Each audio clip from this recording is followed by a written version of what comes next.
생각보다 코로나 이 사태가 길어지고 있습니다. 그러나 우리 마침 전도서를 묵상하고 있기 때문에 이것이 또한 하나님께서 우리에게 허락하신 시간이라는 것을 우리가 알고 이 시간을 지내게 되었습니다. 여러분은 이 시간을 하나님의 뜻 가운데서 이렇게 누리면서 그렇게 살고 계십니까? 어쩌면 우리 삶에 다시 올 수 없는 그런 시간들을 이제 보내게 될 텐데요. 이 시간을 하나님이 주신 기회로 알고 또 하나님 무엇을 우리에게 선물하려고 하셨는지 눈을 뜨면 보이는 것이 많을 것이라고 생각합니다. 그 가운데 또 기뻐하며 살아가는 우리 기쁨의 교회 되었으면 좋겠습니다. 말씀을 전하기 전에 한번 기도하고 시작하겠습니다. 사랑하는 주님,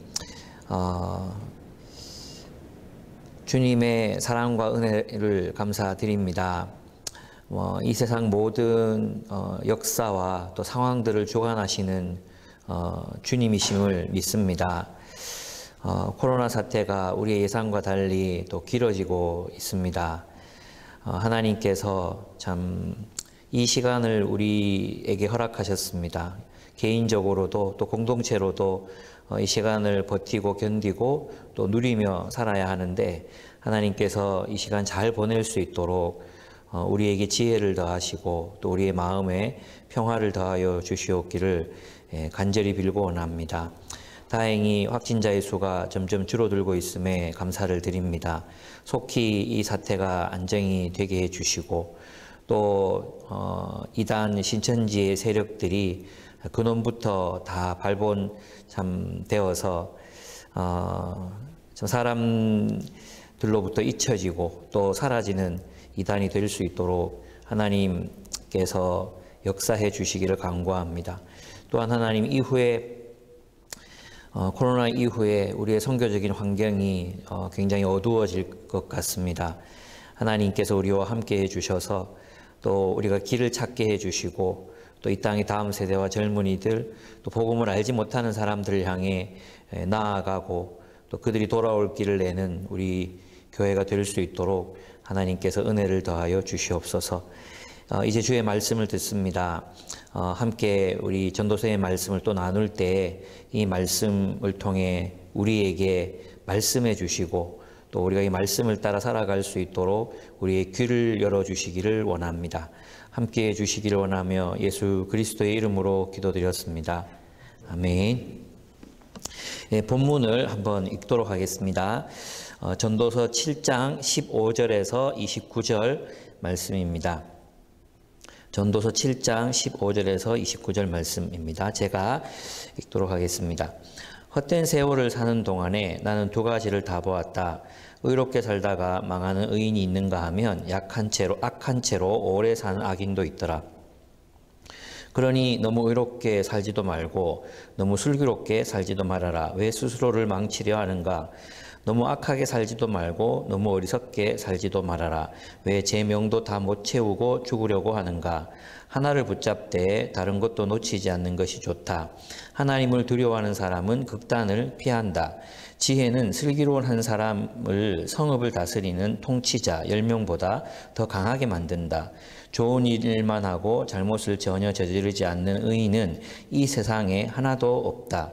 남들이 하는 말에 마음을 쓰지 말아라. 자칫하다가는 내 종이 너를 욕하는 것까지 듣게 된다. 너 또한 남을 욕한 일이 많다는 것을 너 스스로 잘 알고 있다. 나는 이 모든 것을 지혜로 시험하여 보았다. 내가 지혜 있는 사람이 되어야지 하고 결심해 보았지만 지혜가 나를 멀리하더라.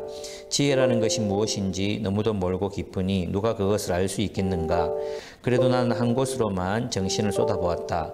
지혜가 무엇인지 사물의 이치가 어떤 것인지를 연구하고 조사하고 이해하려고 하였다. 사학이 얼마나 어리석은 일이며 우매가 얼마나 미친 일인지를 깨닫는 데에 정신을 쏟아보았다. 나는 또 올가미와 같은 여자 마음이 덕과 같고 손이 쇠살과 같은 여자는 죽음보다 더 쓰다는 것을 알았다. 하나님을 기쁘시게 해드리는 남자는 그런 여자를 피할 수 있지만 죄인은 그런 여자에게 걸려들고 말 것이다. 보아라, 전도자가 말한다.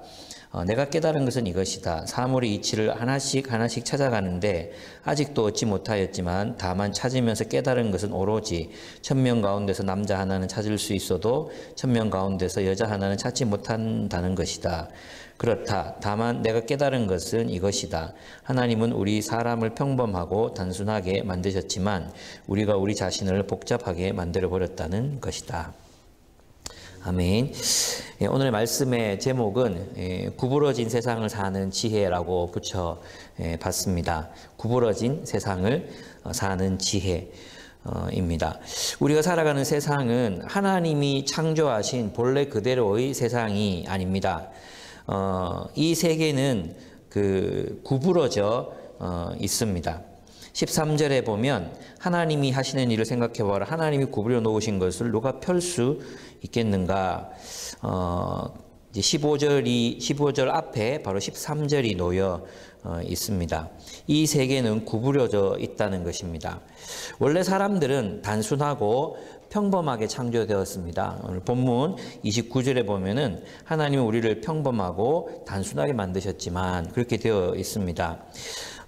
이 말은 무슨 말이냐 하면 여러분 다 잘 아시는 톨스토이의 그 바보 이반이라는 동화를 보면 이 바보 이반에 나오는 그 바보 백성들처럼 원래 인간은 그냥 단순하게 노동하고 그리고 먹고 마시고 사랑하면서 살면 되었습니다. 그 이상의 것은 없었죠. 근데 이제 바보 이반이 어쩌다가 나라를 이제 뭐 공주 병을 고쳐주고 이렇게 또 왕이 돌아가시고 그래가지고 왕이 되었는데 사람들이 이 이반이 바보인 것을 알고 똑똑한 사람들은 다 나라를 떠나버리죠. 그래서 바보들만 남아요. 바보들만 남아서 바보들의 나라가 되었습니다. 똑똑한 사람들이 다 떠나고 나서 이 나라는 이런 나라가 됐습니다. 똑똑한 사람들은 모두 이반의 나라를 떠나버리고 바보들만 남았다. 돈을 가진 사람은 아무도 없었다. 그들은 모두 일을 해서 자기 힘으로 먹고 살았고 다른 사람들도 먹여 살렸다. 어쩌면 이것이 하나님께서 창조하신 인간 사회의 원형일지도 모르겠습니다. 이들은 오직 노동으로 필요한 것을 채우고 또 나누며 살았기 때문에 돈이 필요 없었습니다. 다른 나라를 침략해서 빼앗아 올 일도 없었습니다. 이 바보들의 나라에서는 금화는 장난감이었고 전쟁을 치르는 병사들은 합창단이 되었습니다. 그래서 악마가 이제 이반을 무너뜨리기 위해서 계속 유혹합니다. 돈과 군사력으로 더 부자가 되고 더 넓은 땅을 차지하라는 것입니다. 그렇지만 이반은 그 유혹에 넘어가지 않습니다. 왜냐하면 이반은 바보이기 때문입니다. 그런데 가만히 들여다보면 세상 사람들이 볼 때 이반은 어리석은 사람이죠. 그러나 또 하나님 나라에서 보면 어쩌면 가장 지혜로운 사람이라고도 할 수 있습니다. 이들은 어리석은 것 같지만 실제로는 지혜로운 사람들이었습니다. 그들의 나라에서 모든 땅은 누구의 소유도 아닌 하나님의 땅이었고 땅에서 나는 소산물들은 하나님이 주신 선물이었습니다. 그래서 그들은 노동함으로 먹고 살았고 이웃과 함께 나눔으로 기뻐하며 살 수 있었던 것입니다. 하나님은 사람을 정직하고 의롭게 창조하셨지만 인간은 자신의 탐욕을 정당화하기 위해 꾀를 냅니다. 그리고 그 꾀로 만든 거짓된 세상에서는 삶이 복잡해집니다. 탐욕을 실현하기 위한 지혜가 칭송을 받고 통치 권력의 욕망이 신화로 둔갑하고 신념으로 이념으로 둔갑해서 사람들을 다스립니다. 이런 세계에서는 진실과 거짓의 경계가 모호해지고 선한 사람과 악한 사람을 구분해내기가 어려워집니다. 세상은 불의와 정의, 지혜와 어리석음과 같은 것들이 온통 뒤죽박죽되어 혼란의 바다가 되고 맙니다. 아시겠지만 단순한 사람들은 이런 세계에 어울리지 않습니다. 단순하고 평범한 사람들은 바보 취급을 받습니다. 이런 세계는 굉장히 복잡합니다. 어떤 사람이 호의로 다가오는지 악의로 다가오는지를 분간하기가 참 어렵습니다. 어떤 세계의 정의가 정말 정의인지 불의인지를 판단하는 것도 굉장히 어렵습니다.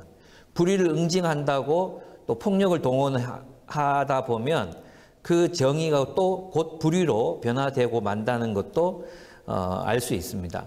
그러니까 이런 세계 속에서는 정의는 상대적인 가치가 될 수밖에 없습니다. 그럼 이러한 혼란의 바다에 우리가 놓여 있으니까 그러면 어쨌든 이 혼란의 바다를 헤엄치며 살아야 합니다. 어떻게 사는 것이 지혜이겠습니까? 그리고 사람들이 자기의 꾀로 복잡하게 얽힌 세계를 우리는 어떻게 살아가야 하겠습니까? 오늘 본문을 통해서 살펴볼 것입니다. 그냥 쉽게 직설적으로 말하면 악한 사람들, 악한 세상에서 그리스도인은 어떻게 살아야겠습니까? 악한 사람들과 더불어 그것이 어쩌면 오늘 우리 이 본문이 우리들에게 말하고자 하는 내용일지도 모르겠습니다. 첫 번째 지혜자가 이야기하는 지혜는 바로 극단에 치우치지 않는 것입니다. 15절에서 19절의 내용인데요. 구부러진 세상을 사는 지혜는 극단에 치우치지 않고 여호와 하나님을 경외함으로 사는 삶이라는 것입니다. 서론에서 잠깐 언급했지만 구부러진 세상의 정의는 상대적입니다. 어떤 집단은 이것이 정의라고 말하고 다른 집단은 저것이 정의라고 말합니다. 이것은 우리나라의 사례가 너무 잘 이제 설명해 줄 수 있는 것 같아요. 진보 쪽의 사람들은 그들이 가지고 있는 대의가 정의라고 믿고 또 보수 쪽의 사람들은 자신들이 가지고 있는 대의가 정의라고 믿습니다. 그런데 그 정의는 서로 대립하고 있다는 것을 우리가 압니다. 사람들도 그 세계 속에 속해 살아가다 보니까 사람들도 제각각입니다. 그래서 어떤 사람들은 이것을 정의라고 부르고 이것을 지혜라고 말하지만 또 다른 사람들은 아니 그건 정의가 아니고 불의이며 이렇게 사는 것이 지혜야라고 네가 가진 것은 어리석음이야 라고 말합니다. 그래서 우리 이제 페이스북에서 벌어지는 논쟁들을 보면 주로 이제 결론이 뭐라고 이제 납니까? 너 뇌가 있어? 멍청이야. 서로 결국은 그렇게 서로를 어리석다고 평가하고 이제 판단력 없는 사람들이라고 평가하고 대화가 마칠 때가 참 많습니다. 한 집단에서 정의라고 부르는 것이 다른 집단에서 악으로 규정되기도 하고 한 사람이 주장하는 정의는 다른 사람에게는 불의로 나타나기도 합니다. 지혜와 어리석음도 마찬가지입니다. 그냥 세상에서는 재테크해서 또 부동산에 어떻게 투자해서 또는 프리미엄을 얻어서 이렇게 돈을 버는 것이 지혜라고 말하지만 저에게 그것은 지혜로 보이지 않고 악으로 보이는 거죠. 근데 그 사람들은 저를 볼 때 참 미련한 사람이라고 이렇게 판단하게 된다는 것입니다. 그래서 보면 사람들은 전도서에는 이 세 번역에는 나타나고 있지 않은데요. 개역개정에 보면 자기의 의라고 이렇게 기록이 되어 있어요. 15절이 자기의 의 때문에 죽고 자기의 어리석음, 자기의 죄 때문에 악행 때문에 또 멸망한다. 뭐 이런 내용으로 되어 있습니다. 그러니까 사람들은 자기가 믿는 의에 따라 자기가 옳다고 믿는 것에 따라 살아간다는 것입니다. 그래서 그리스도인들은 세상이 말하는 정의 혹은 자신이 속한 가까운 이들이 말하는 정의 혹은 어떤 집단이 정의라고 말하는 것들에 완전하게 몰입할 수 없는 이유가 거기에 있습니다. 인간의 모든 정의는 상대적이고 불완전하므로 우리의 생명을 바치기에는 우리의 생명을 바칠 만큼 가치롭지 못하다는 것입니다. 우리는 이렇게 극단적으로 자신의 생명을 바쳐서 대의를 위해 죽어간 사람들을 알고 있습니다. 시간이 많이 흐르고 나서 이제 생각해 볼 수 있겠죠. 차라리 살아 있었다면 어땠을까? 그들이 살아 있었다면 지금의 이런 발전하고 있는 한국의 모습을 함께 누렸을 텐데, 뭐 이런 생각도 때로 들기도 하죠. 또 때로는 왜 우리 어릴 때부터 북한 공산당 뭐 이야기 들으면서 뭐 펄펄 끓는 쇠 용광로가 터졌는데 그 누군가가 그 용광로에 뛰어 들어가 가지고 이 불에 녹으면서 그 용광로 구멍이 난 곳을 꽝꽝꽝 망치 몇 방 때리고 사라졌다. 뭐 이런 얘기들이 들리잖아요. 그럼 우리가 그것을 들을 때는 와, 저건 정말 아니다 이런 생각이 들지만 그들의 세상 속에서는 그것은 고귀한 혁명을 위한 죽음이 되는 거죠. 근데 우리가 볼 땐 굉장히 헛되게 보이죠. 그래서 세상의 모든 그런 정의들은 우리가 목숨을 걸 만한 그런 가치로움을 가지고 있지 못합니다. 또 게다가 사람들의 그 자기의라고 부르는 거 있잖아요. 그것은 불완전합니다. 사람들이 의롭다고 믿는 그 의 속에는 사실 악이 내포되어 있는 경우가 너무나도 많습니다. 또 자신이 악이라고 또 어리석음이라고 판단하는 그 속에 또 진리와 정의가 들어 있을 때도 얼마나 많은지 모릅니다. 우리는 구부러진 세상을 살아가면서 순도 100%의 의로운 삶을 선택하며 살 수는 없습니다. 왜냐하면 우리의 선택지 자체가 최악의 악, 차악의 악, 차차악의 악, 그리고 100% 순도의 정의, 선이라는 것은 어쩌면 우리의 답안지 안에 없는 선택지일지도 모르기 때문입니다. 왜냐하면 인간이 불완전하니까요. 인간이 불완전하고 우리의 선택이나 우리의 결정들이 완전하지 않기 때문이죠. 그래서 지혜자는 너무 의롭게도 살지 말고 너무 악하게도 살지 않는 것이 지혜라고 가르칩니다. 제가 봤을 때 이것은 무슨 뜻이냐 하면 세상에 속해서 그 세상이 말하는 대의 또는 세상이 주장하는 어떤 가치에 너희 자신을 완전히 내던지지 말아라. 저는 그런 이야기로 이 이야기가 읽히는 것 같습니다. 그래서 지혜자는 너무 의롭게도 살지 말고 너무 악하게도 살지 않는 것이 지혜라고 가르치는 것입니다. 이것을 우리의 직장 생활에 이제 대입을 하자면 너무 열심히 하지 말고 그렇다고 너무 놀지도 말아라. 뭐 이렇게 할 수도 있을 것 같아요. 네. 하나님의 뜻은 이 세상이라고 말하는 그 어디쯤, 그리고 이 세상이 어리석음이라고 경멸하는 그 어디쯤에 하나님의 정의가 걸쳐져 있을 수도 있고 또 그 너머에 있을 수도 있기 때문입니다. 그러므로 우리는 자기의 의 혹은 자기가 의롭다 해주는 그 공동체의 의에 집착해서는 안 됩니다. 그가 의라고 믿는 것이, 그가 옳다고 믿었던 것이 시간이 지나 보면 궁극적으로 내가 왜 그렇게 살았을까 이렇게 후회하게 되기 때문입니다. 우리도 그럴 때가 있지 않습니까?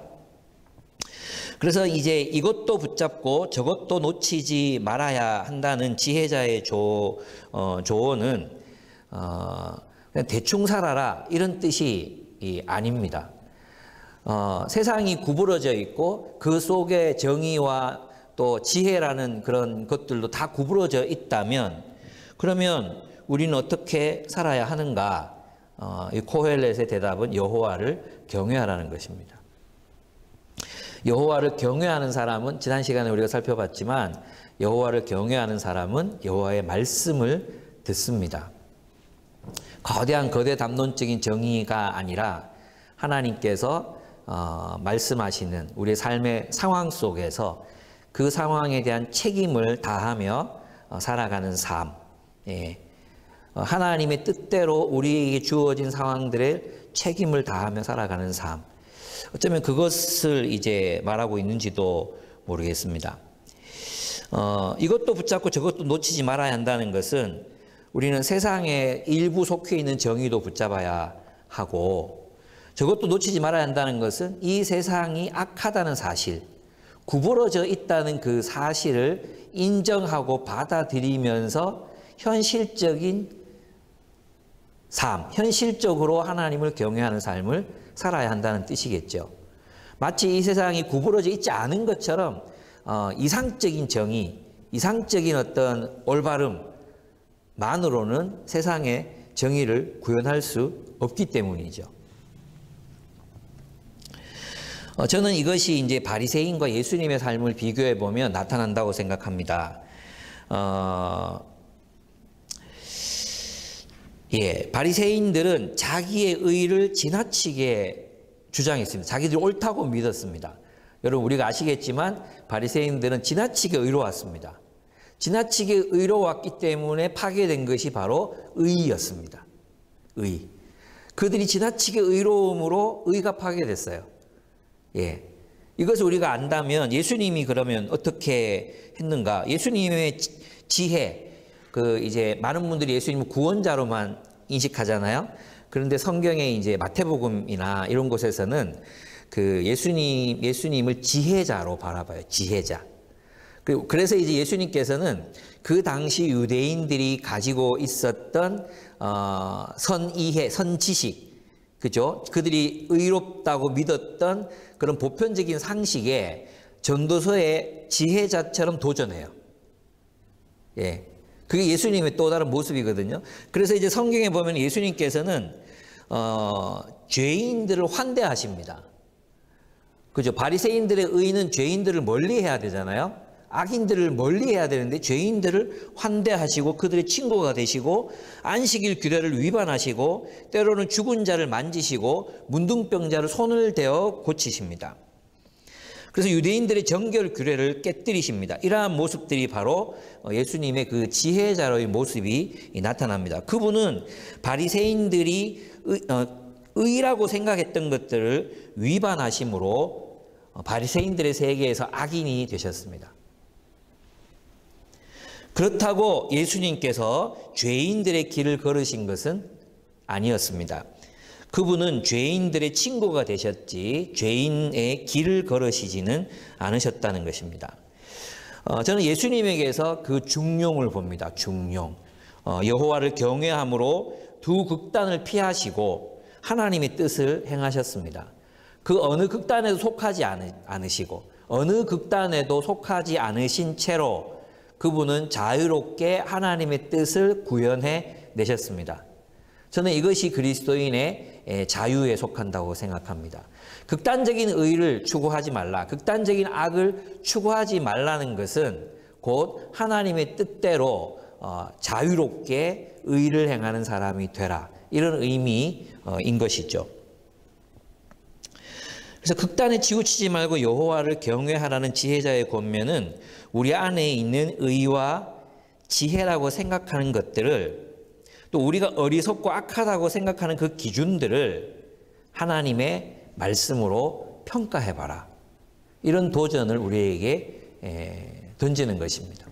네가 의롭다고 생각했던 것들, 네가 의라고 생각했던 그것, 지혜라고 생각했던 그것, 그게 진짜 의고 진짜 지혜인지 하나님 앞에서 다시 평가해봐라. 그런 어떤 질문을 우리에게 던지고 있는지도 모릅니다. 그래서 우리가 가지고 있는 의의 기준으로 남편이 아내를 판단하고 아내가 남편을 판단하고 동력자가 동력자를 심판하고 너무나도 쉽게 우리가 가지고 있는 기준들로 그것이 정당하다고 살아갈 때가 많습니다. 우리는 그 모든 기준들을 다시 하나님의 말씀에 비추어서 재평가해보고 또 새롭게 살아가는 그런 모습들이 우리에게 필요하다는 것이죠. 아마 이 부분에서 많은 남편들이 내가 부당하게 당하고 있었구나, 이런 생각을 아마 느끼실지도 모르겠습니다. 두 번째로 18절 19절인데요. 그러면 이게 원래는 앞에 붙일 수 있는 문단인데 저는 이제 우정 떼 보았습니다. 그래서 하나님을 경외하는 지혜자가 되라는 것입니다. 그래서 앞에 보면은 이제 극단에 치우치지 마라, 그 다음이 이제 여호와를 경외하라, 이게 2구절이거든요. 근데 여호와를 경외하는 게 경외함, 거기 그치지 않아요. 19절하고 이어지거든요. 그래서 보면 18절에 보면 하나를 붙잡되 다른 것도 놓치지 않는 것이 좋다. 하나님을 두려워하는 사람은 극단을 피한다. 지혜는 슬기로운 한 사람을 성읍을 다스리는 통치자 10명보다 더 강하게 만든다. 18절 19절이 연결되어 있는 본문입니다. 그래서 여호와를 경외함과 그 다음에 여호와를 경외하는 것은 지식의 근본이라, 근원이라 했던 이 말은 사실 붙어 있는, 단어거든요. 그래서 여호와를 경외함으로 어떻게 해요? 너희는 지혜로운 삶을 살아가야 한다. 이런 뜻이죠. 그러면 극단에 치우치지 말고 어떻게 살아가는 거예요? 여호와를 경외함으로 여호와로부터 나오는 지혜로 세상을 살라. 이런 의미라는 것을 알 수 있습니다. 그래서 이제 두 번째는 그 하나님을 경외하는 지혜자가 되라는 것입니다. 지혜자는 하나님을 경외하라고 말합니다. 그리고 하나님이 주시는 지혜로 살아가라고 말합니다. 여호와를 경외하는 사람은 하나님의 말씀을 존중합니다. 하나님의 말씀을 존중하는 사람에게 주어지는 것이 하나님의 지혜입니다. 지혜자는 세상의 극단들을 피해서 하나님의 정의와 하나님의 지혜로 이 구부러진 세상을 살아갈 수 있게 합니다. 그러한 지혜자의 삶은 여호와를 경외하는 사람의 지혜는 강력합니다. 힘이 있습니다. 한 도시의 통치자 10명보다 지혜자 한 사람이 더 강하다고 했습니다. 19절을 보면 지혜는 슬기로운 한 사람을 성읍을 다스리는 통치자 10명보다 10명의 통치자가 10개의 성읍을 다스리는 그런 그들이 가진 힘보다 지혜는 슬기로운 한 사람을 더 강하게 힘있게 한다는 것입니다. 그래서 여호와를 경외함으로 하나님의 지혜를 가지고 사는 슬기로운 사람의 삶은 강합니다. 힘이 있습니다. 지혜는 권력보다 강하다는 것입니다.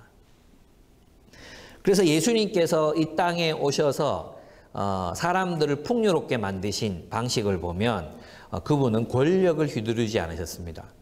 제자들을 참모로 삼아서 그렇게 조직을 구성하시지 않으셨습니다. 예수님은 그들에게 지혜를 가르치셨습니다. 말씀을 선포하셨습니다.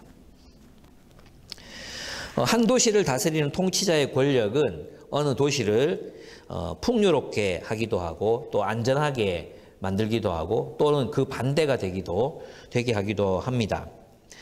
그런데 지혜자의 지혜는 슬기로운 한 사람을 그 10명의 통치자들보다 더 강하게 만든다고 이야기합니다. 그렇습니다. 권력이 아닌 지혜가 세상을 풍요롭고 안전하게 만듭니다. 그런데 오늘날 우리 한국교회가 안타깝게도 지혜를 구하기보다 권력을 추구하는 듯한 인상을 주는 것은 참 안타까운 일이라고 할 수 있습니다. 지혜 없는 권력, 그것이 우리 한국 사회를 굉장히 어렵게 만들고 있는 건 아닌지 모르겠어요. 제가 이런 사례, 이 지혜가 뭘까? 이 정의, 극단적인 정의를 추구하는 것이 아닌 하나님의 지혜를 구하는 삶이 뭘까?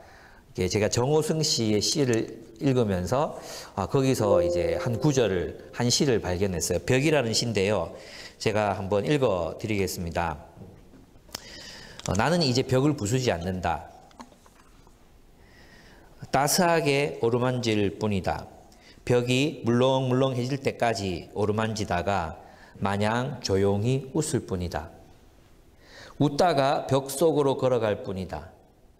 벽 속으로 천천히 걸어 들어가면 봄눈 내리는 보리밭길을 걸을 수 있고 섬과 섬 사이로 작은 배들이 고요히 떠가는 봄바다를 한없이 바라볼 수 있다.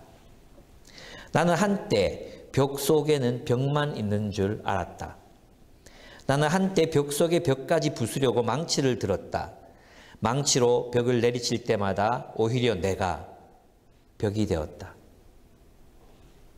나와 함께 망치로 벽을 내리치던 벗들도 결국 벽이 되었다. 부술수록 더욱 부서지지 않는, 무너뜨릴수록 더욱 무너지지 않는 벽은 결국 벽으로 만들어지는 벽이었다. 나는 이제 벽을 무너뜨리지 않는다. 벽을 타고 오르는 꽃이 될 뿐이다. 내리칠수록 벽이 되던 주먹을 펴 따스하게 벽을 쓰다듬을 뿐이다. 벽이 빵이 될 때까지 쓰다듬다가 물 한 잔에 빵 한 조각을 먹을 뿐이다. 그 빵을 들고 거리에 나가 배고픈 이들에게 하나씩 나눠줄 뿐이다. 극단적인 정의를 추구하면서 벽을 부숴야 한다고 믿었던 시인이 그것이 길이 아님을 발견하게 되고 사랑으로 전향하게 되는 그런 이야기입니다. 벽을 쓰다듬고 벽을 무너뜨리는 것이 아니라 벽 속으로 들어가 섬과 섬 사이를 떠다니는 배들을 바라보고 벽을 어루만져서 빵이 될 때까지 어루만져서 그 빵을 거리로 나가 배고픈 이들에게 나누어 주는 삶. 어쩌면 이것이 이제 여호와 하나님을 경외하는 사람의 지혜라고 할 수 있습니다. 그래서 성경에 보면은 사회 구조에 대한 얘기를 별로 안 하잖아요. 그래서 늘 의아했거든요. 그런데 이 길이 정말 맞는 것 같아요. 참된 경건은 세속에 물들지 아니하고 환난 중에 있는 고아와 과부를 돌아보는 것이다. 이 경건이 없는 사회 참여는 결국 사람을 벽으로 만들 뿐입니다. 벽이 되어가는 단체들, 벽이 되어가는 교회들이 많습니다. 좀 더 살아봐야 되겠죠? 그러면 알란가? 저도 그럴 수 있는 것 같아요. 그래서 요즘 제가 그런 걸 느끼는 조금 이따가 또 나누도록 하겠습니다. 세 번째, 지혜는 나를 포함한 세상의 모든 사람이 죄인인 것을 알라 하는 것입니다. 20절에서 22절인데 이것도 물론 이제 극단에 치우치지 말라는 내용에 연결되어 있는 그런 부분입니다. 지혜자는 세상의 모든 사람이 죄인인 것을 압니다. 그러니까 완전한 사람 없고 100% 의로운 사람 없다는 것을 안다는 것입니다. 그것을 알면 자기 자신도 의롭지 않다는 걸 깨닫는다는 거죠. 20절에서 지혜자는 좋은 일만 하고 잘못을 전혀 저지르지 않는 의인은 이 세상에 하나도 없다고 말합니다. 그러므로 그 다른 사람들이 하는 말에 마음을 크게 쓰지 말라는 것입니다. 그들이 당신에 대해 무슨 말을 하고 있는지 당신의 평판이 어떠한지 알려고 애쓰지 말라는 것입니다. 이제 지혜자의 얘기는 악인이 별 좋은 소리 하겠냐 이런 것 같아요. 타인의 말에 마음을 쏟다 보면 어떤 일들이 생깁니까? 가까운 사람들이 나를 욕하는 소리를 듣게 됩니다. 혹 그런 소리를 듣는다고 하더라도 우리가 기억해야 할 것이 있습니다. 우리도 그런 적이 있다, 아니 많다는 것을 인정하라는 것입니다. 지나치게 의로운 사람들은 쉽게 사람들을 판단하고 정죄하기 쉽습니다. 그들을 벽이라고 규정하고 깨부시기 위해서 애를 쓰는 거죠. 자기의 의로움에 집착하는 사람들은 늘 다른 이들이 자신을 어떻게 평가하는지에 관심이 많습니다. 늘 신경이 곤두서 있습니다. 이들은 사람들의 작은 실수에도 상처를 받습니다. 그 상대방이 완벽하게 행동해 주기를 자기 기준에서 완벽하게 행동해 주고 자기 기준에서 완벽하게 말해 주고 자기 기준에서 완벽하게 행동해 주기를 원하기 때문이죠. 사람들이 한계가 있고 죄인이라는 사실을 인정하지 않으려고 합니다. 사람들이 자신을 향해 조언이라도 할라치면 마음을 닫고 또 상처를 받습니다. 이 말씀이 요즘에 저의 삶을 돌아보게 해 주었습니다. 제가 요즘 페이스북을 좀 안 해야 되나 이런 생각을 합니다.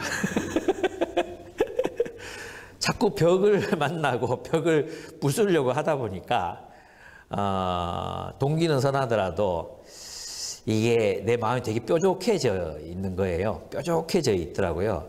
넓지 않아요. 제 마음이 넓지 않고 아주 이렇게 날카로워져 있는 그런 모습들을 발견하게 됩니다. 아내가 이제 그렇게 얘기해 주기도 하고 그 아내도 저에게 뾰족하게 얘기하기 때문에 어쨌든 쌤쌤이긴 한데 제 잘못이 더 많죠. 이게 설교니까 이렇게 얘기해야 되고 제가 참을 수 없는 사람들은 이제 만나면 젠체하는 사람들 그리고 이제 가르치려고 드는 사람들 그리고 뭔가 이렇게 위선과 허풍이 느껴지는 사람들을 보면 막 파고 들어가서 다 무너뜨리고 싶어요.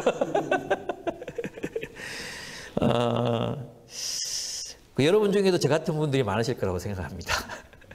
근데 이 본문은 우리에게 무엇을 가르쳐 주냐 하면 그들과 더불어 세상을 살아가야 한다는 것입니다. 또 그들과 더불어 한 걸음이라도 더 나아가야 한다는 것입니다. 그렇죠.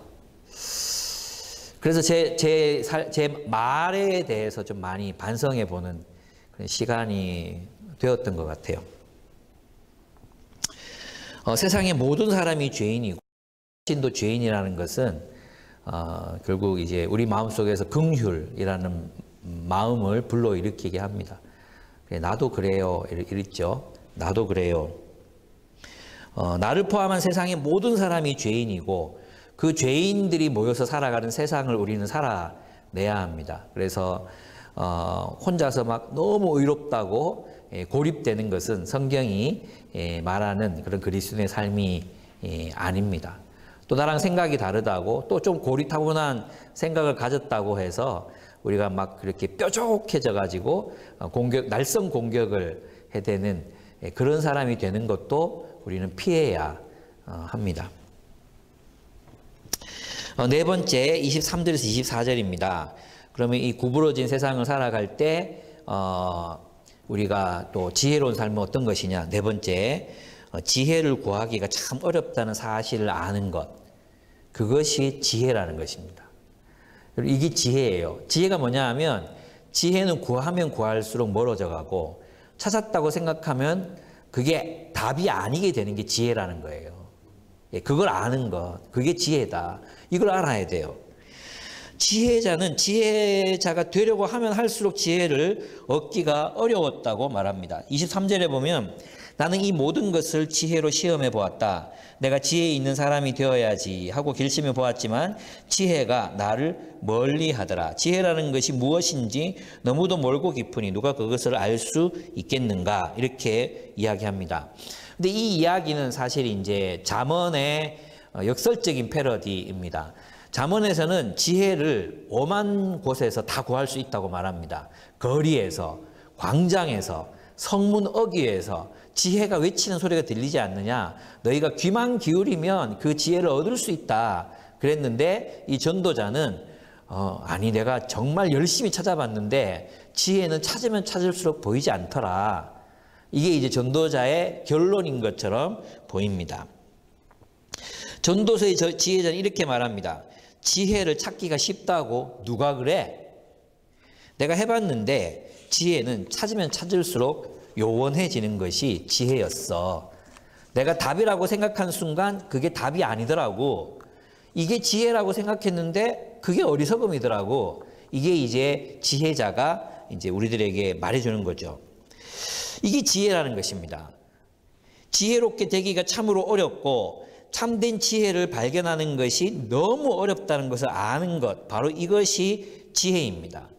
오늘날 우리들의 모습을 보면요. 저도 그래요. 저도 그런데 우리는 너무 쉽게 답을 찾았다고 믿습니다. 우리는 너무나도 편하게 나는 답을 가지고 있다고 생각합니다. 확신합니다. 나는 답을 가지고 있다. 그래서 어리석은 사람일수록 쉽게 단정하고 판단하고 조언을 합니다. 또 이렇게 얘기하다 보니 또 이게 제 얘기를 하는 것 같아서 좀 부끄러운 마음이 드는데요. 내가 조금 더 살았다고 이게 답이야. 이렇게 하면 돼. 그게 그런 어떤 유혹을 이제 받게 된다는 것입니다. 지혜자가 말하고 싶은 것은 지혜는 찾기가 어려우니 찾지 마라 이런 말이 아닙니다. 그런 뜻이 아닙니다. 섣불리 네가 가지고 있는 그 지혜가 전부라고 믿지 마라. 섣불리 그 지혜가 지혜라고 그렇게 확신하지 마라. 그게 너에게 답이었던 것이 모든 사람들에게 답이 될 수 있다고 믿지 마라. 그러면 어떻게 되겠습니까? 자신의 지혜를 우리가 회의하게 될 때 우리는 지혜를 찾게 돼요. 자기에게 답이 있다고 믿으면 안 찾아요. 어리석은 사람이 되는 길이죠. 그래서 전도자는 그것을 부서뜨리는 것입니다. 너희가 지혜를 찾기 그렇게 쉽다고? 너희가 그렇게 지혜를 가지고 있다고 말하는 거야? 야, 그게 바로 네가 지혜로 가는 길 가로막는 거야. 없다고 생각해. 그리고 다시 찾아봐. 그것이 지혜를 찾는 길이라는 것입니다. 어린 아이들일수록 판단을 생각보다 잘해요. 제가 이제 몇 주 코로나 때문에 지금 못하고 있지만 아이 돌보미를 하잖아요. 그러다 보면 제가 무슨 어떤 말을 하거나 어떤 행동을 하면 꼬맹이들이 저보고 에이 바보 에이 바보 이런 얘기를 너무나도 자연스럽게 해요. 에이 바보. 목사님한테 그런 얘기하면 안 돼. 에이 바보 썩낸다. 낮아지는 시간입니다. 낮아지는 시간. 어릴수록 자기가 믿고 자기가 보는 것, 자기가 알고 있는 것이 전부라고 생각하죠. 지혜자는 이렇게 말합니다. 네가 가지고 있는 지혜, 네가 가지고 있는 답, 그거 답이 아닐 수 있어. 왜냐하면 지혜는 찾으면 찾을수록 더 멀리 가버리는 게 지혜거든. 그러니까 더 찾아, 더 찾아. 내려놔. 네가 가지고 있는 정답, 그거 내려놔. 아니야. 지혜를 찾기 위해 더 노력하라는 것입니다. 왜냐하면 지혜는 가진 자에게 도시를 다스리는 10명의 통치자들보다 더 강한 리더십을 갖게 만들고, 지혜를 가진 사람은 그의 지혜로부터 보호를 받으며 그의 인생을 구원할 것이기 때문에 지혜를 구하라는 것입니다. 우리는 무엇을 구하며 살아왔습니까? 사람들이 기도하는 것을 보면 문제 해결, 누군가의 변화, 감정적인 충만함, 소원 성취 이런 것들입니다. 근데 성경은 이건 모든 것보다 지혜가 더 귀하다고 말합니다.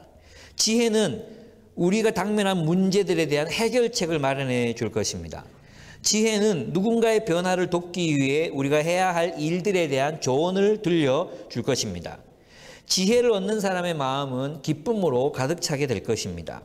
지혜는 우리의 꿈과 비전을 찾아가는 길을 제시해 줄 수 있습니다.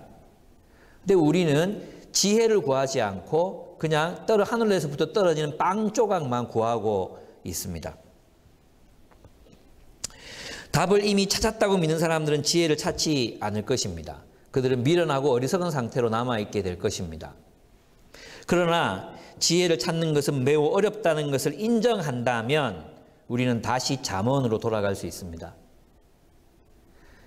왜 길거리에서 외치고 시장 어귀에서 외치고 광장에서 외치는 지혜가 외치는 그 소리가 들리지 않습니까? 나는 이미 답을 가지고 있다고 믿기 때문입니다. 그래서 이 지혜를 찾는 사람들, 정말 지혜를 갈망하는 사람들에게는 잠언이 필요합니다.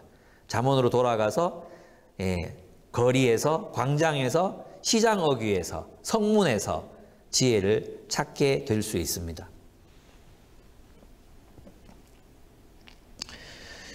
지혜는 지금도 소리를 높여 우리를 부르고 있기 때문입니다. 마지막으로 이제 이 구부러진 세상을 우리는 어떻게 살아야 되는가? 악한 지혜와 선한 지혜를 분별하며 사는 것이 지혜라고 말합니다. 그녀가 지혜를 찾다가 깨닫게 된 것이 있었습니다. 제가 그녀가라고 이야기한 것에 주목해 주십시오. 25절에 보면 그래도 나는 한 곳으로, 나는이라고 했잖아요. 이 나는에서부터 29절까지에 나오는 지혜자는 여성입니다. 그래서 이제 전도서를 공동 저작이라고 보기도 하고, 또 어떤 분들은 여성이 썼다고 보기도 하고, 어떤 분들은 또 누군가가 썼다고, 또 솔로몬이 썼다고 이렇게 얘기하기도 합니다. 25절에 왜 여성형으로 썼을까요? 왜 저자가 본문에서 화자를 여성형으로 썼겠습니까? 잘 모르겠습니다. 잘 모르겠는데 나중에 이제 제 나름 생각한 것들 여러분하고 함께 좀 얘기를 나누려고 합니다. 어쨌든 그녀가 이 지혜가 무엇인지, 또 사악과 우매가 얼마나 나쁜 것인지를 알아보려고 계속 탐구하고 측정해보고 계속해서 이렇게 하다가 발견한 한 가지 사실이 있었습니다. 그것은 무엇이었냐면 사람을 파멸로 인도하는 여인, 사람을 파멸로 인도하는 여인이 있다는 것이었습니다. 이 여인은 분명히 이 본문에서는 잠언에 있는 음녀를 지칭합니다. 잠언에 나오는 음녀. 왜냐하면 26절에 나는 또 올가미와 같은 여자 마음이 덕과 같고 손이 쇠사슬 같은 여자는 죽음보다 쓰다 했잖아요. 이게 이제 잠언에 나오는 음녀의 모습하고 정확히 일치하거든요. 그런데 그 음녀는 뭐냐 하면 실제 어떤 창기라든지 그런 한 여성을 말하는 게 아니에요. 잠언에서 말하는 거는 그건 뭐냐 하면 세상의 악한 지혜를 말합니다. 악한 지혜, 이기적이고 탐욕스럽고 그리고 아주 그 인간을 악한 길로 인도하는 그 지혜를 의인화한 것이 이 여인이거든요. 그래서 분명히 26절에 나오는 이 여인은 잠언에서 말하는 악한 지혜를 지칭하는 것입니다. 이 여자 미스 악함 여자에게 사로잡히면 그 지혜는 올가미 덫 쇠사슬과 같이 우리를 사로잡고 결국은 죽음보다 더 쓴 인생을 살게 됩니다. 인생을 파멸의 길로 인도하는 악한 지혜가 있더라. 이 지혜녀가 막 사람이 어리석음, 우매함, 막 이런 게 무엇인가 막 탐구에 들어가다 보니까 뭘 발견했어요? 사람을 파멸시키는 악한 지혜도 있더라. 이걸 발견한 거예요. 모든 지혜가 선한 게 아니라 악한 지혜도 있더라는 것입니다. 그 비유를 들자면 그 영화 타짜 1편에 보면 그 평경장이 나오잖아요. 백윤식이라는 분이 연기했던 평경장. 이 평경장이 이제 노름의 왕인데 타짜인데 이 정마담 김혜수 이대 나왔다고 그게 이제 표현되어 있는 김혜수를 꼬셔가지고 이제 노름의 여신을 만들잖아요. 예. 그런데 이 도박판에 거물이 된 그녀는 도박 세계에서 여신과 같은 존재, 돈도 많이 벌고 좋은 머리와 미모로 도박판을 휩쓸지만 그녀의 인생은 불행했죠. 그래서 자신을 죽음보다 쓴 인생으로 자신을 이끌어들인 평경장을 결국 살해합니다. 평경장 같은 사람, 평경장 같은 지혜, 인간을 불행과 고통으로 인도하는 악한 지혜가 있다는 것입니다. 그것을 분별하는 것이 지혜다. 이 지혜자는 우리에게 그것을 가르치고 있습니다. 지혜는 찾기가 굉장히 어려워요. 그죠? 그러면 적어도 우리의 인생을 파멸로 인도하는 악한 지혜에 걸려들지는 않아야 되잖아요. 그 악한 지혜에 걸려들지 않는 유일한 길이 뭐냐? 여호와 하나님을 기쁘시게 하는 일이라는 것입니다. 여러분, 이 악한 평경장 같은 악한 지혜에 걸려드는 사람들은 누굽니까? 죄인이라는 거예요. 죄인들은 그 지혜에 걸려들어요. 여기서 말하는 죄인 26절에 보면 하나님을 기쁘게 해드리는 남자는, 그런데 이 남자는 아담이기 때문에 일반적인 사람이라고 얘기할 수 있습니다. 사람은 그런 악한 여자를 피할 수 있지만 죄인은 그런 악한 지혜에 걸려들고 만다. 결국 그 자신의 인생을 파멸로 인도하는 지혜에 이끌리는 것은 죄인, 하나님을 버리고 떠난 인간의 탐욕스러운 욕망, 그 욕망이 이끌리는 사람들은 그 지혜에 이끌리고 만다. 걸려들고 만다고 이야기합니다. 그러면 우리의 인생을 파괴하는 지혜, 그 지혜로부터 우리가 벗어나기 위해서 해야 될 일이 무엇이라고 말합니까? 하나님을 기쁘게 해드리는 남자, 하나님을 경외하는 사람, 하나님을 경외하라. 그러면 하나님을 기쁘게 해드리기 위해서 살면 악한 지혜의 유혹으로부터 벗어날 수 있다는 것입니다. 누구처럼요? 바보 이반처럼. 악마들은 바보 이반을 무너뜨리려고 돈, 권력, 또 병사, 황금, 막 이런 것들로 유혹하지만 이반은 관심이 없습니다. 예. 그것처럼, 그런데 이반의 두 형들은 결국 돈에 무너지고 권력에 무너지거든요. 그래 다 빼앗기고 결국 이제 악한 지혜에 걸려든 거죠. 악마에게 걸려든 거죠. 그래서 이제 다 빼앗기고 나중에 바보 이반 집에서 얹혀 사는 그런 신세가 됩니다. 그것처럼 하나님을 기쁘시게 하겠다는 마음으로 사람들에게는 유혹이 될 수 없습니다. 그의 욕망은 하나님을 기쁘시게 하는 데 있기 때문입니다. 그래서 여러분, 우리가 죄 짓지 않는 유일한 길은 하나님을 기쁘게 해드리기 위해서 사는 거예요.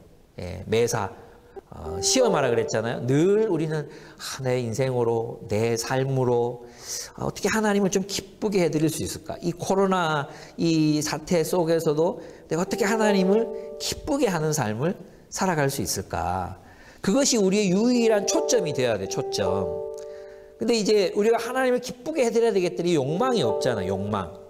그죠? 그러니까 이 하나님의 백성들의 욕망은 어떻게 하면 하나님을 기쁘게 해드릴까? 이것이 우리의 욕망이 되어야 되는데, 죄인의 욕망은 악한 지혜에 덜컥 걸려들어서 결국은 인생을 파멸하고 만다는 것입니다. 그래서 우리는 어떻게 해야 합니까? 우리의 마음은 늘 어떻게 하면 하나님을 기쁘시게 해드릴까? 이것이 여러분의 마음속에 욕망으로 자리 잡고 있습니까? 늘 눈을 뜨면 오늘 어떻게 하나님 기쁘시게 해드리지? 저도 그렇게 자주는 못 산 것 같아요. 그런데 일반적인 마음이 저에 그러고 있는 건 오늘 하루 우리 아이들과 우리 지금 코로나니까 가족들과 어떻게 하나님 기쁘게 해드리는 시간을 보낼까 지금 고민하거든요. 그리고 나름 의미 있는 시간들을 보내려고 애를 쓰고 함께 기쁘고 즐겁게 보내려고 애를 써요. 그리고 이제 전화도 하고 안부도 묻고 또 아침에 일어나서 기도도 하고 어떻게 하면 하나님을 기쁘시게 해드릴까. 제가 지금 고민하고 있는 것은 우리 교회 규모에서 지금 이제 코로나 때문에 마스크도 없고 이런 사람들이 있을 텐데 그냥 이렇게 소극적인 것만 우리가 하고 있으면 될까? 뭐 이런 고민들도 사실 좀 들거든요. 그래서 어떻게 해야 하나님이 좀 기쁘시게 해드릴 수 있지? 이 코로나가 어쩌면 기회가 될 수 있지도 않을까? 선교를 위한 기회도 될 수 있지도 않을까? 이런 생각들이 저는 들어요. 그래서 뭐 언제까지 지속될지 모르겠지만 빨리 좀 대안을 마련해가지고 뭐라도 해야 되겠다. 뭐 그런 생각도 들기도 하고 그렇습니다. 여러분, 우리는 사실 이제 왜 이렇게 염려, 또 근심, 유혹 이런 것에 왜 넘어가게 됩니까? 예, 하나님을 기쁘시게 해드리겠다는 욕망으로 살지 않기 때문이에요. 그러면 우리의 욕망은 이제 물이 높은 곳에서 낮은 곳으로 흐를 수밖에 없듯이 우리의 욕망은 왜 그거 있잖아요. 계획되지 않은 시간은 우리의 욕망을 따라 흐른다. 가장 쓸데없는 일을 하는 것으로 이제 우리의 시간이 흘러가게 돼 있거든요. 시간 관리의 법칙이에요. 그것처럼 우리가 초점을 맞추지 않고 우리의 욕망에 초점을 맞추지 않고 살아가면 결국 우리의 욕망은 우리의 죄성을 따라 흘러갈 수밖에 없지 않은가. 이런 생각이 들었어요. 그래서 저는 우리 교회도 그렇고 저도 그렇고 하나님을 기쁘시게 해드려야 되겠다. 이런 욕망, 그런 욕망을 우리가 좀 더 간절하게 좀 가졌으면 좋겠어요. 그래서 하나님을 기쁘시게 하는 삶이 되려면 하나님 뭘 기뻐하실까? 어떻게 하면 우리가 연애하다 보면 왜 사랑하는 사람, 사랑하는 자매 이렇게 있을 때 어떻게 하면 그 자매를 웃게 만들어 줄까? 어떻게 하면 나를 만나서 행복하게 할까? 재밌는 얘기 하나 들려줄까? 이런 고민 하지 않습니까? 안 합니까? 저는 했던 것 같은데 결혼하고 안 해서 문제지만 많이 했던 것 같아요. 그렇게 우리가 하나님을 사랑하기 때문에 어떻게 하면 하나님을 기쁘게 해야 될까? 이것이 우리의 욕구가 되어야 돼요. 욕망이 되어야 한다는 거죠.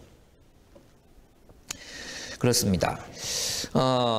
그렇게 우리가 살았으면 좋겠습니다. 그런데 이제 결론적으로 전도자가 이야기하는 게 있는데 이제 보아라, 전도자가 말한다. 27절, 내가 깨달은 것은 이것이다. 사물의 이치를 하나씩 찾아가는데 아직도 얻지 못하였지만 다만 찾으면서 깨달은 것은 오로지 1000명 가운데 남자라고 번역되어 있는데요.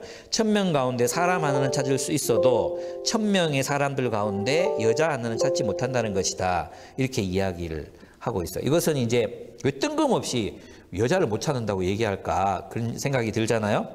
그래서 여기 이 본문이 좀 어렵기 때문에 그 김순영 교수님 쓰신 책에 보면 6가지 해석이 있다고 각주에 달려 있습니다. 근데 제가 그걸 다를 다루지는 못하겠고 일반적으로 이제 어떻게 해석하느냐 하면 첫째는 본문에 나오는 여인을 그냥 문자 그대로 여인으로 해석하는 거예요. 이것은 이제 주로 남성 중심 시대를 살았을 때 많이 했던 거예요. 저도 그런 들었던 기억이 나요. 여자는 뭐 그 남자의 인생을 망칩니다. 뭐 이런 얘기 조심해야 됩니다. 뭐 이런 얘기들 많이 들었던, 여자에 빠지면 안 됩니다. 이런 얘기들 많이 들었던 것 같아요.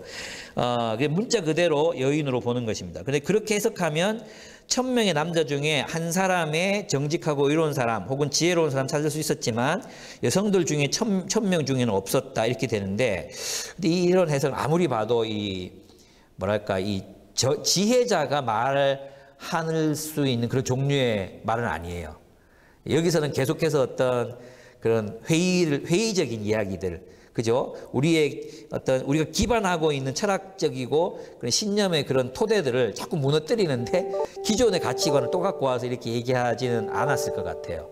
차라리 말을 한다면 반대로 얘기했을 것 같아요. 반대로. 근데 지금 여기서 보면 굉장히 그 반대예요. 왜냐하면 이 지혜자가 여인이고, 그 다음에 하여튼 뭐 여기 여자 하나, 그 여자를 지혜라고 본다면 그 여성을 굉장히 어떻게 보면 높이는 그런 이야기라고도 할 수도 있습니다. 둘째 해석은 뭐냐 하면 이 1000명의 여자를 솔로몬의 첩들로 보고 1명의 남자를 솔로몬으로 보는 해석입니다.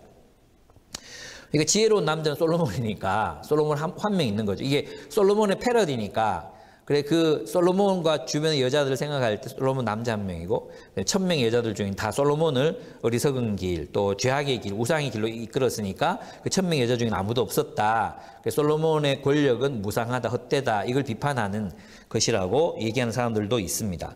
근데 저는 여기서 이제 이 저자가 지혜를 찾기가 건초더미에서 바늘보다 어렵다는 얘기를 하고 있는데, 위에서 지혜를 찾기 어렵다는 얘기를 하고 있는데 갑자기 솔로몬과 첩 이야기를 하는 것은 매우 부자연스럽다, 그렇게 생각이 돼요. 그다음에 세 번째 해석은 뭐냐 하면 자크 엘룰이 이제 얘기했던 건데요. 창세기를 배경으로 해서 남자와 여자의 사명을 두고 이제 이 본문이 기록됐다고 보는 것입니다. 무슨 뜻이냐 하면 남자의 사명은 단순해요. 남자의 사명은 노동하고 정원을 가꾸고 그렇게 일하면 돼요. 일. 그죠? 그러니까 1000명의 남자 중에 1명 정도 찾을 수 있는 거예요. 지혜로운 남자, 일 잘하는 놈, 한 놈 찾을 수 있는 거예요. 근데 여성의 사명은 뭐냐 하면 남자를 완전하게 하는 거거든요.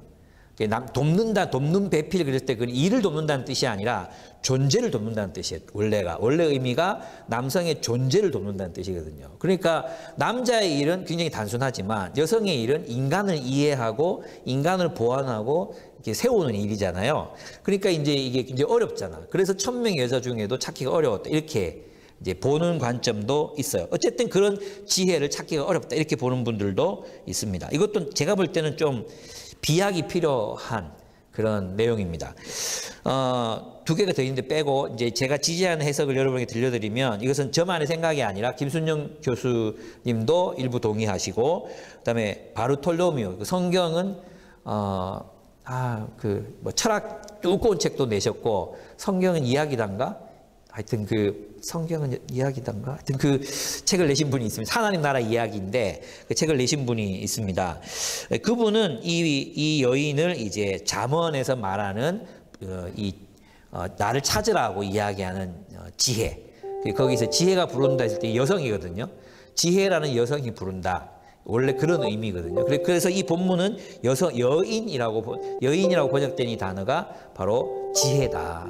그래서 1000명의 사람들 중에 남자 하나는 찾았지만, 그러나 1000명의 사람들 중에 지혜를 발견할 수는 없었다. 이렇게 보는 것이 제가 볼 때 문맥적으로 좀 자연스럽습니다. 그러면 앞뒤 문맥이 이제 앞에서 지혜를 찾는 거 굉장히 어렵다, 그죠? 그런 사악한 지혜도 있다. 그러나 뒤에 보면 앞에서는 잠언이 말하는 사악한 지혜, 그다음 뒤에서는 선한 지혜, 이렇게 이제 좀 이렇게 결론을 내릴 수 있지 않을까, 그렇게 생각합니다.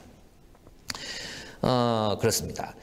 그래서 이제 그녀는 무엇이 어리석은 것이고 악한 것인지를 찾다가 사람을 파멸로 이끄는 지혜가 있음을 발견했고, 그리고 더 나아가 지혜를 찾아 나가다가 사람, 본문에 남자라고 번역된 이 단어는 있잖아요.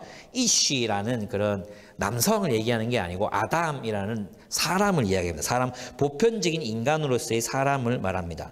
그러니까 이 본문을 그냥 해석해 보면 1000명의 사람들 중에 한 남자는 찾을 수 있었지만, 1000명의 한 사람을 찾을 수 있었지만 1000명의 사람들 중에 한 여자, 즉 지혜를 발견할 수는 없었다고 말하는 것입니다. 이 본문의 핵심은 어쨌든 이 본문의 핵심은 지혜를 찾는 일은 굉장히 어렵다는 것입니다. 근데 그 어려움, 왜 그러면 지혜를 이렇게 꽁꽁 숨겨두셨어요? 이렇게 말할 수 있잖아요. 거기에 대해서 이제 이걸 깨달은 거죠. 29절, 그렇다. 다만 내가 깨달은 것은 이것이다. 하나님은 우리 사람을 평범하고 단순하게 만드셨지만 우리가 우리 자신을 복잡하게 만들어버렸다는 것이다. 이렇게 맺고 있습니다. 왜 지혜를 찾기가 그렇게 어려워요? 지혜는 또 의롭고 정직한 삶은 평범하고 단순해요. 그냥 인간답게 사는 길은 평범하고 단순해요. 노동하고 먹고 마시고 즐거워하고 나누며 사는 거예요. 너무 단순해요. 그런데 인간이 탐욕으로 이 세상을 복잡하게 만들었어요.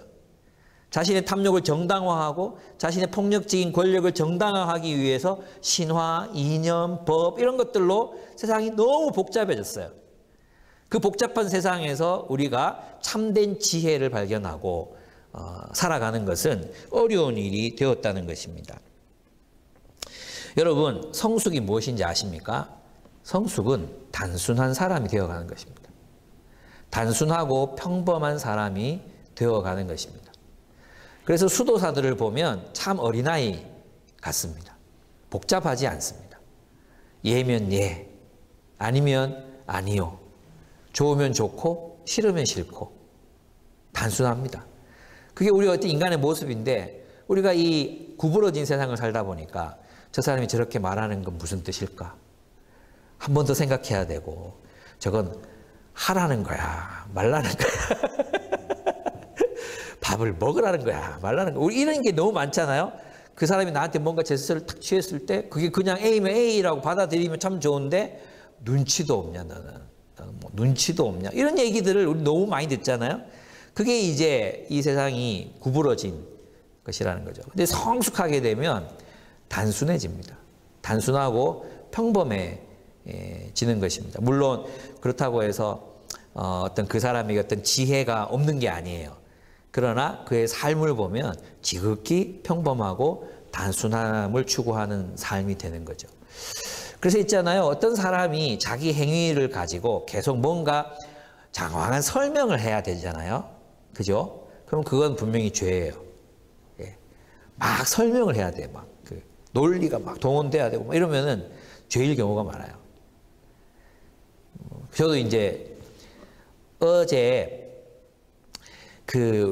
우리 줌으로 이제 같이 회의를 하고 PBS를 나눠야 되는데 제 노트북이 소리가 이제 전달이 안 되는 거예요. 그래가지고 그거 찾는다고 막 정신이 홀딱 막 짜증이 이만큼 올라와 있는데 아내가 자기도 줌 안 된다고 그러면서 맞은편에 앉아가지고 이거 안 된다 자꾸 안 된다고 얘기하는 거야. 나도 지금 안 돼가지고 머리가 아파 죽겠는데 그러면 내가 부드럽게 여보 안 되면 제 옆에 앉으세요. 그리고 제가 가르쳐 드릴게요. 이렇게 하면 되는데 내가 그만큼 성숙하지 못했거든요. 내 옆에 오라고. 고치려고, 배우려면 일로 오라고. 그래가지고 이제 왔거든요. 여기다가 카톡 여기 주소 복사해가지고 여기 넣으면 된다고. 카톡 깔으라고. 카톡을 어떻게 까는데 그러는데 제가 막 카톡을 어떻게 까는데요? 그래서 이제 그 끝까지 내가 해줘야 돼. 그래가지고 이러니까 아내가 화가 너무 많이 나가지고 놔둬라 내가 알아서 할게. 들고 간 거예요. 그러면서 이제 내 마음에 내가 잘못한 게 없다. 결국 아내도 나를 무시했고 그러니까 나는 잘못한 게 없어. 그러면서 자꾸 나를 변명하는 논리가 자꾸 생기는 거예요. 너도 나한테 그랬고 미리 찾아보고 했어야지. 시간이 급박한데 나한테 와서 그러면 안 되지. 뭐 이런 막 하잖아요. 이럴 때는 내가 나를 합리화하기엔 변명들이 막 생기가 나잖아요. 내가 잘못한 거죠. 예. 그래서 이제 애들이 이제 책 읽는다고 앉았을 때 현원이한테 옆에 조용히 야, 어제 아빠가 잘못한 것처럼 보이더나 그러니까 아빠가 뭘 잘못했는데 말투가 그러면 안 돼. 그래 맞지? 말투가 그러면 안 되지. 내가 잘못했다 그래. 오늘 저녁에는 들어가서 사과하려고요.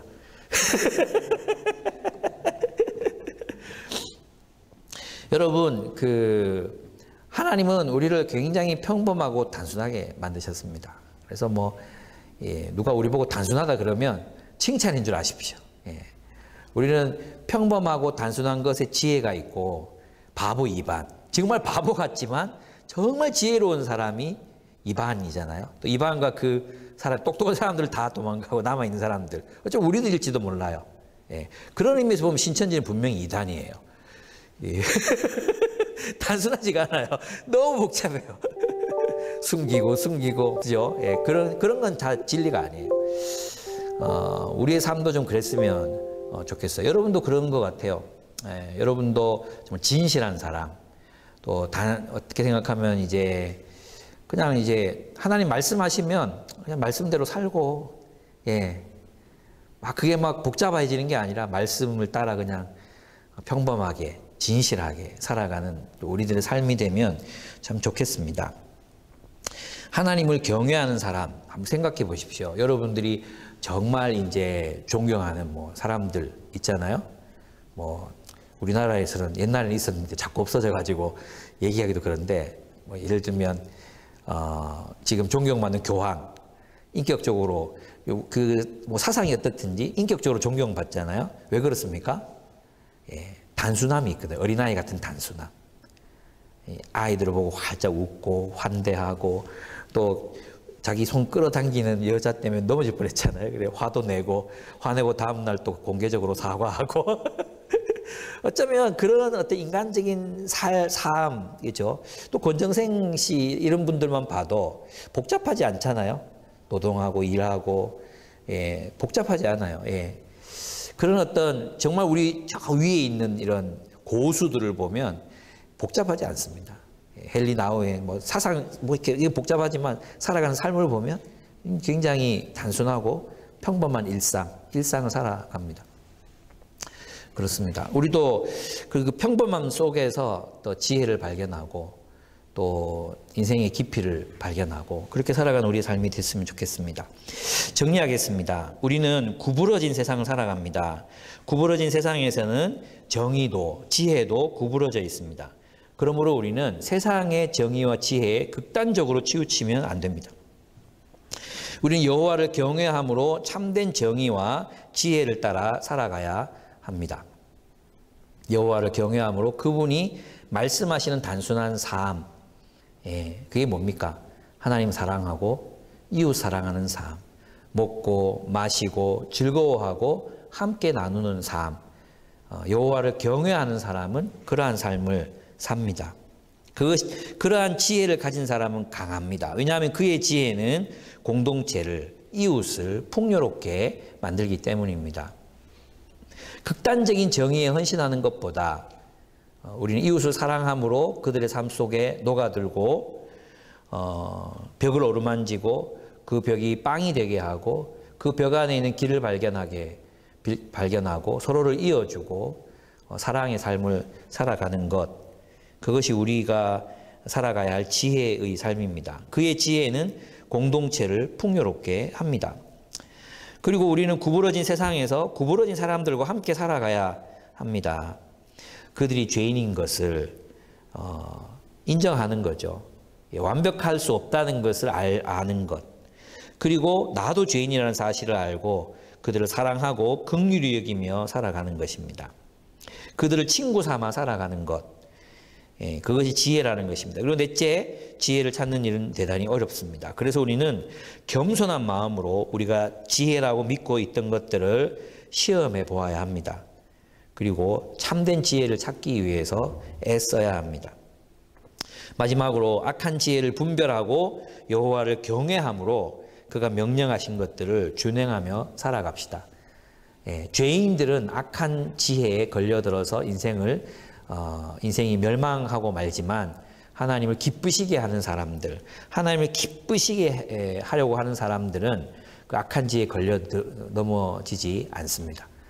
그는 결국 그 하나님의 지혜를 획득하고 성 안에 있는 10사람의 지도자보다 강력한 영향력을 가지고 세상을 풍요롭게 할 뿐만 아니라 자신의 인생을 안전하고 또 인생을 사는 것처럼 그렇게 살아가게 될 수 있다고 지혜자는 우리들에게 역설적으로 가르치고 있습니다. 여러분, 지혜를 구합시다. 하나님이 주신 지혜. 지혜를 구하기 위해 내가 가지고 있던 정의, 올바름, 지혜, 이러한 모든 것들에 대해서 하나님 앞에서 그것을 내려놓고 다시 또 하나님께 지혜를 구하는 우리의 생애가 되기를 축복합니다. 우리 몇 가지 함께 좀 기도했으면 좋겠습니다.